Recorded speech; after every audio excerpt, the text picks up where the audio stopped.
tudo bem com vocês? Sobre o que falaria aqui? Língua de sinais. Ficaram curiosos? Vamos aprender um pouquinho? Biologia acessível em tópicos de acessibilidade em fundo azul. Então, vamos começar pela história. O surdo sempre foi considerado inferior perante a sociedade. A sociedade em geral percebia o surdo como um indivíduo defeituoso. Então ele sempre foi desprezado, podendo ter sido violentado e dizimado por alguns povos na antiguidade. A intenção era eliminar a deficiência, doença e outros problemas, pois era considerado algo fora do que deveria ser o normal.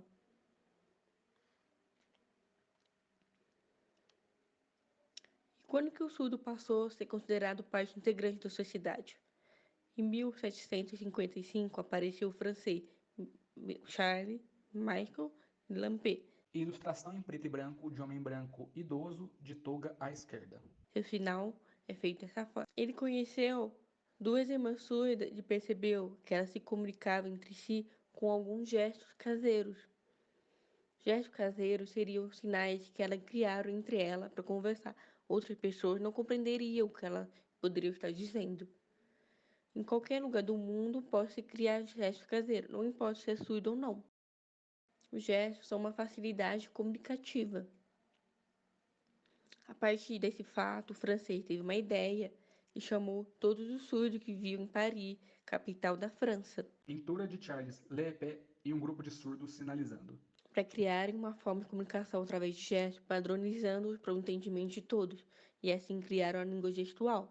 Além disso, ele utilizou a base gramatical da língua oral francesa para estruturar a língua de sinais. Essa língua passou a se chamar de Língua de Sinais Francesa, LSF. Charles Lampe foi o primeiro a criar uma língua de sinais, mas o mundo aceitou sua proposta?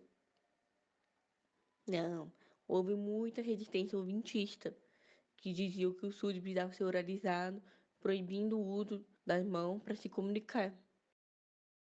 E o Brasil? Como será que reagiu a isso? Então, no ano de 1855, a convite do imperador Dom Pedro II, os professores franceses Edouard Rouet se mudou para o Brasil. Ilustração em preto e branco de homem branco de bigode espesso à esquerda. Ele fundou a primeira escola para surdo do Brasil no Rio de Janeiro. Foi nomeado de Instituto Imperial do Surdo Mudo, mas atualmente adquiriu outro nome, INES, Fotografia do Ines à esquerda. que significa Instituto Nacional de Educação do Surdo. Seu sinal é assim. Essa escola foi fundada no dia 27 de setembro, por isso celebra como o Dia Nacional do Surdo. Legal isso, né? Quando o Rui se mudou para o Brasil, ele ensinava utilizando a língua de sinais francesa, LSF. Porém, ele percebeu que no Brasil havia sinais caseiros. Lembram deles? E o que aconteceu? Houve uma fusão entre os sinais já usados no Brasil com a língua de sinais, surgindo assim a Libras. A Libras é uma língua de sinais específica do Brasil, tudo bem? Dentro da Libra, houve surgimento de vários sinais próprios para a comunicação do sul brasileiro. Bem legal, né? Mas nessa época ela foi reconhecida como língua do Brasil? Não. Bem lentamente, ela só foi reconhecida em 2002. E qual a lei que a reconheceu? Foi a Lei 10.436/2002. Por mais demorado que tenha sido, ela finalmente foi reconhecida. Mas ela já poderia ser considerada como língua antes? Claro que sim. Por quê? Então, o que é uma língua? Uma língua precisa ser estruturada gramaticalmente, pois ela é um processo racional. Uma língua não é espontânea, e sim racional. Sendo assim, a língua de sinais também é uma língua, pois é estruturada gramaticalmente, tal qual a língua oral. E sabia que a Libra é diferente da LSF? Mas por quê? Como? Lembram do latim? Ele é uma língua muito antiga, que ele foi utilizado como base para três línguas atuais: o português, o espanhol e o francês. E agora eu te pergunto, essas línguas são iguais entre si? Não, elas são apenas parecidas. elas tiveram uma língua ancestral em comum. Então, a LSF também pode ramificar outras línguas, como, por exemplo, a Libra e a SL. A SL traduzida significa Língua Americana de Sinai, presente na América do Norte. A Libra e a SL são apenas parecidas entre si, pois tiveram uma língua ancestral em comum. Conseguiram entender? Mas será que só por ter gramática é considerada uma língua? Claro que não. Uma língua pode ter outras características, como regionalismo. Por exemplo, na língua portuguesa, podemos nomear em mais diferentes formas. Fotografia de um tubérculo, raiz de polpa branca à esquerda. Aipim, mandioca e macaxeira. E na Libra isso pode acontecer também?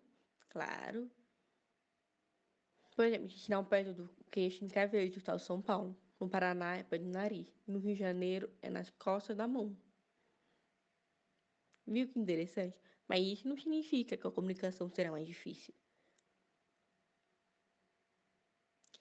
Calma que eu vou explicar. São apenas algumas diferenças ou variações. Lembre-se que é igual ao que acontece no português. Isso acontece porque a língua adapta às variações linguísticas. Além disso, a língua ocorre por meio de uma modalidade linguística. Por exemplo, uma língua falada se dá pela audição e a fala. Já numa língua de sinais, acontece por meio da percepção visual e espacial. São apenas certas diferenças, pois uma língua não precisa ter o mesmo parâmetro que as outras.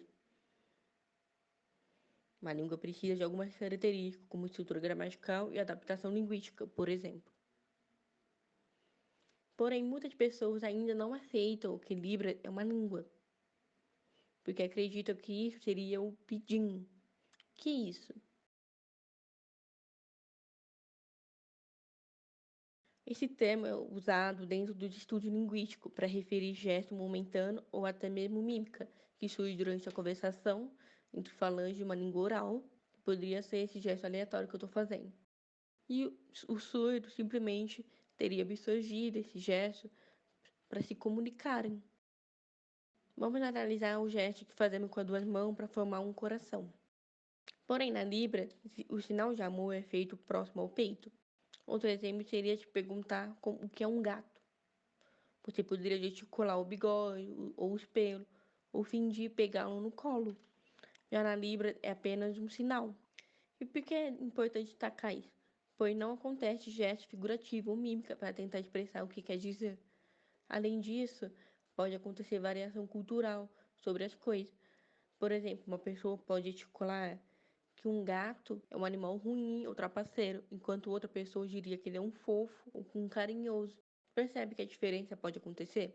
Os gestos momentâneos são criados de acordo com a percepção. A língua de sinais não admite isso, pois os sinais são padronizados e regulamentados pela comunidade surda. Agora vamos entender a diferença entre linguagem e língua? Linguagem é o código da mensagem, isto é, como a mensagem é transmitida, podendo ser verbal ou não verbal. Um exemplo verbal seria a escrita ou a fala. Já a linguagem não verbal seria as imagens, os sons, como gritar. Outro exemplo seria os gestos. Os gestos não verbais seriam os momentâneos. Conseguiram entender a diferença? Agora eu vou fazer duas perguntas para vocês. Preparado? Vídeo à esquerda e perguntas à direita em fundo azul. O que significa Libras? Língua brasileira de sinais? Língua gestual brasileira? Linguagem brasileira de sinais?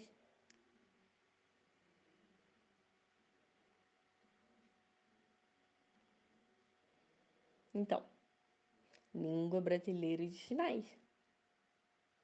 Agora vamos para a última pergunta. Todo surdo é mudo?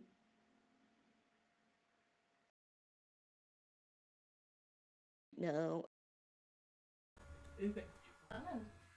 sou surda, não tem problema. O que precisa é ter fono, que você treina a surda aprender a falar. Entende? Mas só porque dentro da história sempre percebeu um surdo mudo, não significa que ele sempre é. Porque são deficientes diferentes, a audição e a fala. Narradora está sinalizando e falando de forma bimodal. Beijo, se cuidem, até a próxima. Biologia acessível em tópicos de acessibilidade em fundo azul.